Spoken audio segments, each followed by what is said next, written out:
ازاي يا عمرو اعمل فلوس؟ انا شغال ومش عارف اعمل فلوس.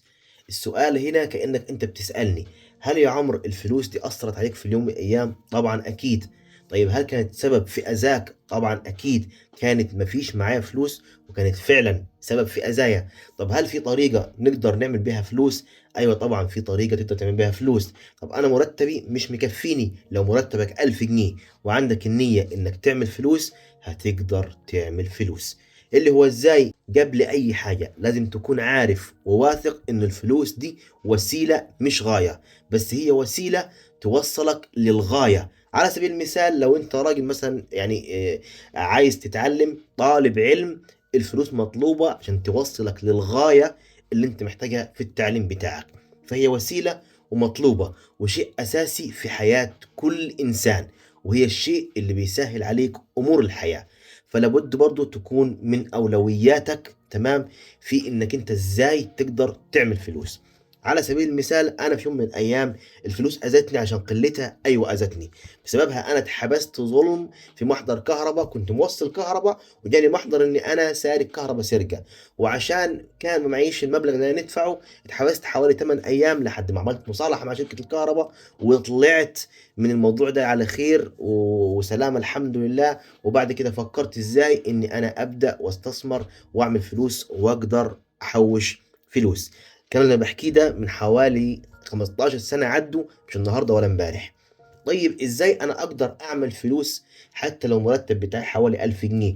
يا استاذ الفاضل، لو انت بتقبض 1000 جنيه، سواء انت شاب او بنت او ست او رجل، لو بتقبض 1000 جنيه تصرف منه بالشهر، اعتبر ان المرتب بتاعك ده اصلا 800 جنيه مش 1000 جنيه. اول ما تقبض ال 1000 جنيه خد منه 200 واركنهم على جنب كادخار. اول عادة في عادة ازاي تعمل فلوس اللي هي الادخار، التحويش. ازاي تركن مبلغ على جنب؟ هتقول له ال 1000 جنيه مكفيني يا عم؟ ما انت لو بتاخد 800 جنيه بس برضه هتعيش على قدر ال 800 جنيه. خد 200 جنيه حطهم على جنب من غير ما تفكر نهائيا. شهر على شهر حوالي 5 شهور هيبقوا 1000 جنيه. حاول تدخل جمعية في الشهر ب 200 جنيه، بعد شهر او اتنين هتقبض مثلا 2000 جنيه. بعد كده ابدأ استثمر، هات لك شوية فراخ وربيهم، هات لك عنزة وكبرها شوية، هتجيب لك عنزة صغيرة تقدر تبيعها، هات لك كومودينو أوضة نوم استعمال لحد ما ربنا يكرمك تعمل لك 5 6000 جنيه، هات لك جرام ذهب اركنه 5 6 شهور هتبدأ تكسب منه وتستمر على هذه العادة. لازم تقلل مصروفاتك، يعني انت لو فكرت في نفسك وفي حياتك هتلاقي في حاجات كتير انت ما تشتريها ملهاش لازمة معاك. تيشيرت زيادة جبته، كوتشي زيادة جبته، بتشتري اكل او سجاير، بدل ما بتشرب علبة سجاير في اليوم لو انت بتدخن خليها نص علبة. اقرص على نفسك شوية، مش هقول لك بطلها عشان الموضوع ده صعب، لكن قللها. بتجيب مثلا في اليوم في البيت اكل بحوالي بتاع 50 جنيه او 100 جنيه او 200 جنيه، وفي نفس الوقت تاني يوم بترمي حاجات كتير ملهاش لازمه باظت عندك. حاول تجيب على القدر المستطاع اللي انت محتاجه. يعني النصيحه عايز اقولها لك، لما تروح تشتري شيء معين اشتري اللي محتاجه مش اللي عجبك، اللي محتاجه. او في نفس الوقت شيء عجبك وعايز تجيبه، اجله بس انت تاني يوم، تاني يوم بس هتلاقي نفسك خلاص صرفت نظر عنه وبتمنه اركنه على جنب. هي دي العادة، انك انت ازاي تحوش وتبدأ تعمل فلوس. لو بتاخد 5000 جنيه وشلت منهم 1000 وركنته على جنب وعشت بالأربعة، والله هتعيش وهتبقى زي الفل، وفي نفس الوقت ركنت لك 1000 جنيه على جنب. طب ليه تحوش؟ ليه تدخر؟ اسمها تعمل حاجة للطوارئ للزمن. نفترض فجأة انت بتاخد 5000 جنيه او 2000 جنيه او 4000 جنيه بتصرفهم مرة واحدة، وجاء عندك لا قدر الله في يوم من الايام حد عايز عملية، مش معاك فلوس، تتداين من عمرو والكلام ده كله.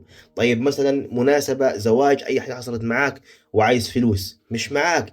لكن لو انت بتجرس نفسك، تضغط على نفسك من مرتبك تاخد لك 500 جنيه 600 جنيه 1000 جنيه، او لو مرتبك 1000 جنيه بتركن لك منه 100 ولا 200 جنيه تركنهم على جنب، هتبدأ تنمي عندك العادة بتاعة الادخار. وبعد فترة هتكون معاك مبلغ وتبدأ تبدع عندك عادة الاستثمار، انك تشتري حاجة وتبيعها بسعر اعلى. ده مش بخل، ده مش بخل ابدا، بالعكس دي عادة كويسة هتبدأ تقدر من خلالها ازاي تحوش وتعمل فلوس وتركن حاجة لأسرتك ولأولادك، أو تركن حاجة لدراستك لو أنت شاب صغير، أو تركن حاجة أنت لجهازك لو أنت رايح تتجوز قريب أو عروسة أو عايزة تجهزي نفسك. ما هي هنديك حاجة بسيطة كمثال. لو أنت بتاخد 5000 وبتضيعهم. لو بتاخد 10,000 برضه هتضيعهم، لو بتاخد 100,000 برضه هتعيش على قدر اللي انت بتقبضه في الشهر وبرضه هتضيعهم. فلو ما استثمرتش وعملت الحاجة دي وخليتها عادة عندك، لأنه العادة دي لو استمريت عليها هتعملها في الصغيرة وفي الكبيرة. ولو انت راجل مسرف وبتضيع أي فلوس بتجيلك، هتضيع الفلوس لو بتاخد مليون جنيه أو لو بتاخد 10 جنيه.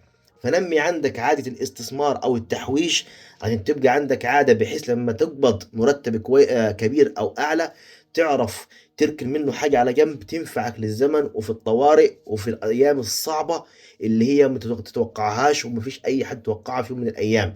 يعني أنت ممكن لو ما معكش فلوس نهائيا تتوقع إنه يحصل معك أي ظرف في أي لحظة بدون أدنى أسباب، هتلاقي نفسك أنت بتلوص هنا وهنا وهنا ومش عارف تجيب من فين.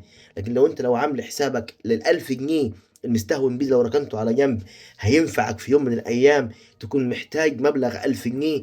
لكن لو مش معاك هتقول أنا نجيب من فين؟ أنا نعمل إيه؟ على رأي المثل القرش الأبيض بينفع في اليوم الحلو. فخلي بالك عادة الاستثمار دي أو عادة التحويش والادخار كويسة جدا وبتنمي عقلك وتفكيرك وتخش في عادة أعلى اللي هي الاستثمار.